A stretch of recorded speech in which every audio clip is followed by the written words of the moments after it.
You can't separate the church from Jesus' leadership. Yeah. He promised, he said, I will build my church and the gates of hell will not prevail against it. I found out as a Protestant, I really had this concept that something was wrong until the Protestant Reformation. And then the Protestant reformers fixed it. Yeah, Orthodox don't believe that. Okay. If that's true, then how can you have that promise of Jesus being true? I will build my church and the gates of hell will not prevail against it. If you want to say that at any one time the faith was lost to the church or wasn't in its wholeness, then how is that not the gates of hell prevailing? Yeah. We don't think that. And the church fathers don't think that. We think that the church is always preserved by Christ. And you can leave the church. I mean, heresy can arise. Somebody can become a heretic.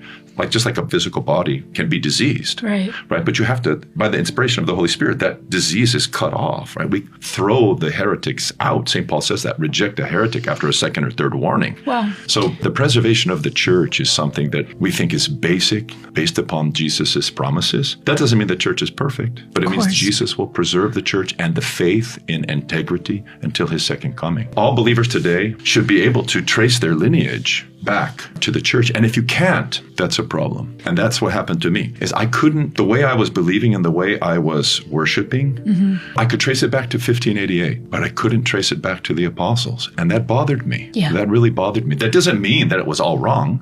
The vast majority of what I believed as a Presbyterian was absolutely true, and it was Orthodox. But there were portions that were not right in my judgment, and in the church's judgment, in the Orthodox Church's judgment. And I was asked this question by someone. He said, look, how many heresies do you have to believe to be a heretic? Wow. And I thought, well, I think one.